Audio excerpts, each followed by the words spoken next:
By the way, Elsie needed her brother's help regarding her kidnapping. According to her plan, the crown prince was supposed to kidnap the princess.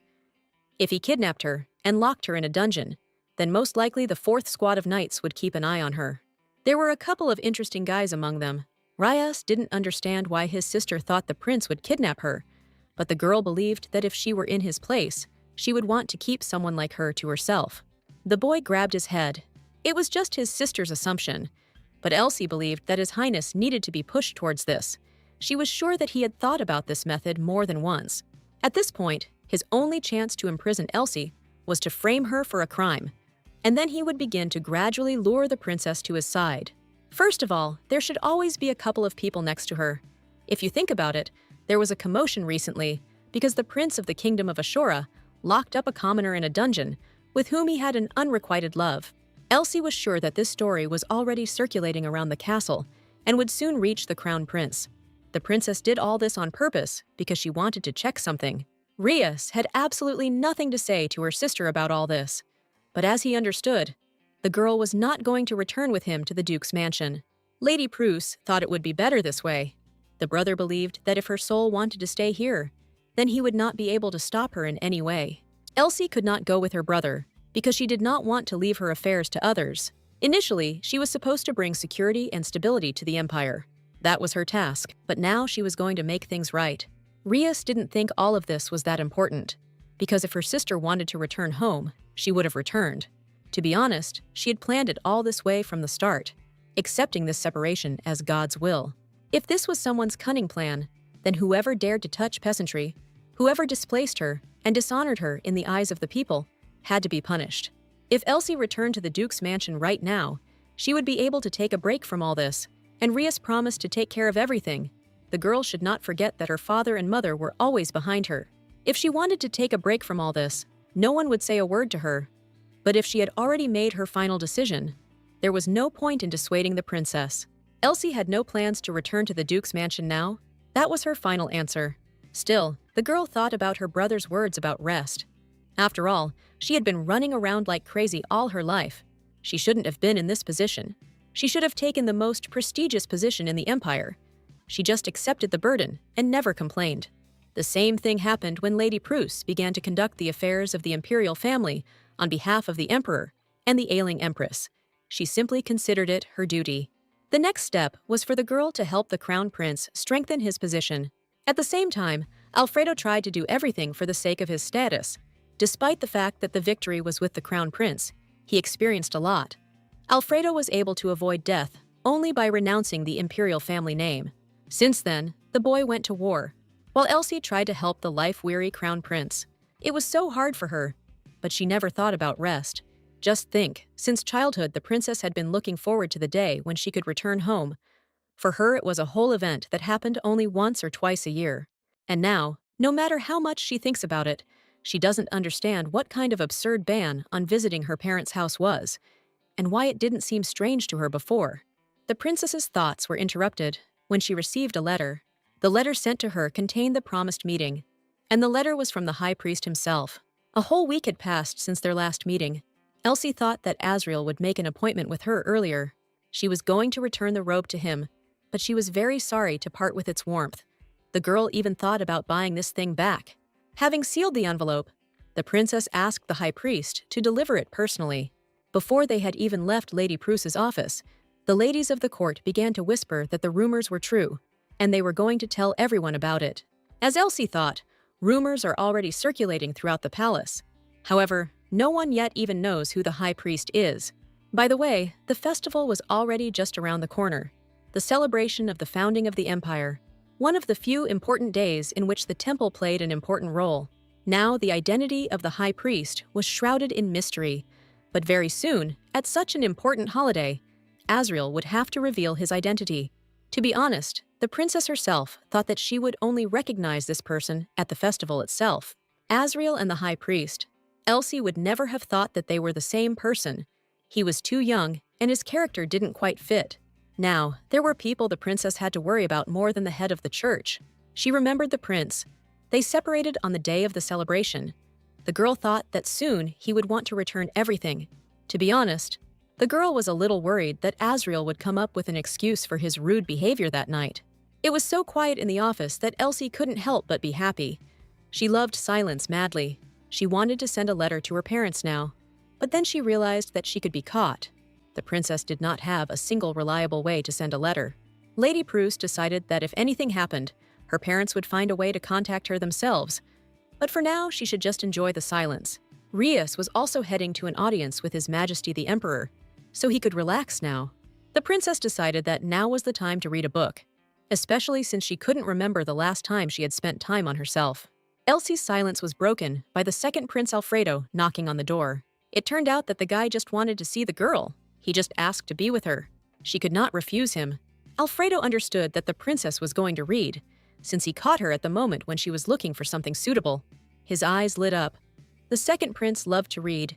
He wanted to recommend a book to Elsie, but the problem was that she didn't know what she liked, since the last book she read was the history of the empire. The guy enthusiastically rushed to look for something interesting for the princess. Alfredo looked for books on the very bottom shelf. Elsie never even looked at the books on that shelf. He took out some book, saying that he hadn't read it himself, but looking at the title, he thought that this was the one. Elsie blushed. Alfredo was holding a book, the title of which was Secrets with the Teacher. Did he really think that this book would suit the princess in terms of content? Realizing that he had found the wrong thing, the prince began to shout that he had gotten it by accident and wanted something completely different. But Elsie said with a smile that she would definitely read it.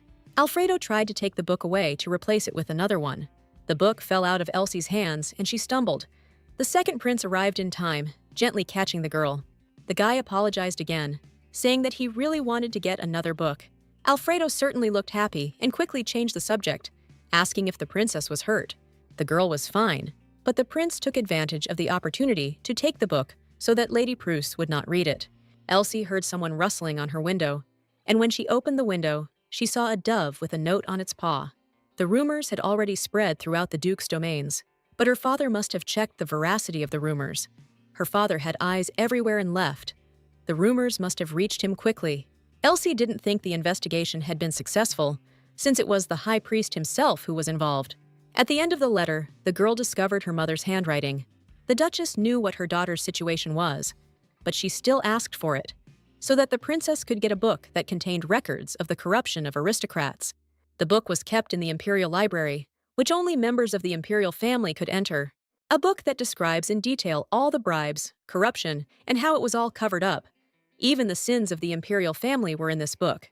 Elsie couldn't understand why her mother needed this book, because if she wanted to rid herself of a family, she wouldn't need this book. The Duke's influence would be enough. There were a lot of ways to falsely accuse, create a dangerous situation, stage an accident, and get rid of them. Alfredo reminded the princess that she was not alone here. The second prince was already waiting for her. With a sly smile, the girl said that there was one book that interested her, but to find it, she needed his help. Elsie said that there was one book she would like to read, but it was in the imperial library, and she no longer had access to it. This made Alfredo a little wary, since he could not take books out of this library. The princess made a pitiful face. She hoped that the second prince would not be able to resist and would help her. As she planned, everything worked out. Alfredo promised to get this book for Elsie. It seems that the issue with Mother's request was resolved.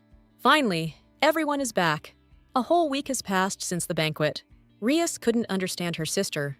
From her appearance, it was clear that she was going somewhere, but she was planning to stay in the palace. The princess said that she was supposed to visit the temple today. The brother said that now is not the situation where Elsie can just up and return to the Duke's estate, since the epidemic has returned to the estate of Count Etten, which is on the way. The princess was frightened, because this meant something serious. Rias was immune to the disease, but it would have been dangerous for his sister to travel through the area, as the mortality rate was high, with every second person dying. It turned out that the Empire did not send aid there. The estate was isolated, however. The imperial family refused to provide support. If you think about it, the count of the estate was always at odds with the emperor. Their family always produced worthy priests, which cannot be said about the imperial family. This means that the imperial family did not want Elsie to get home, since she would not be able to pass through the contaminated territory. In this way, the prince tried to leave the princess in the capital, but even so, she would be able to send a warning. Would His Highness really pretend that he was going to guard the temple?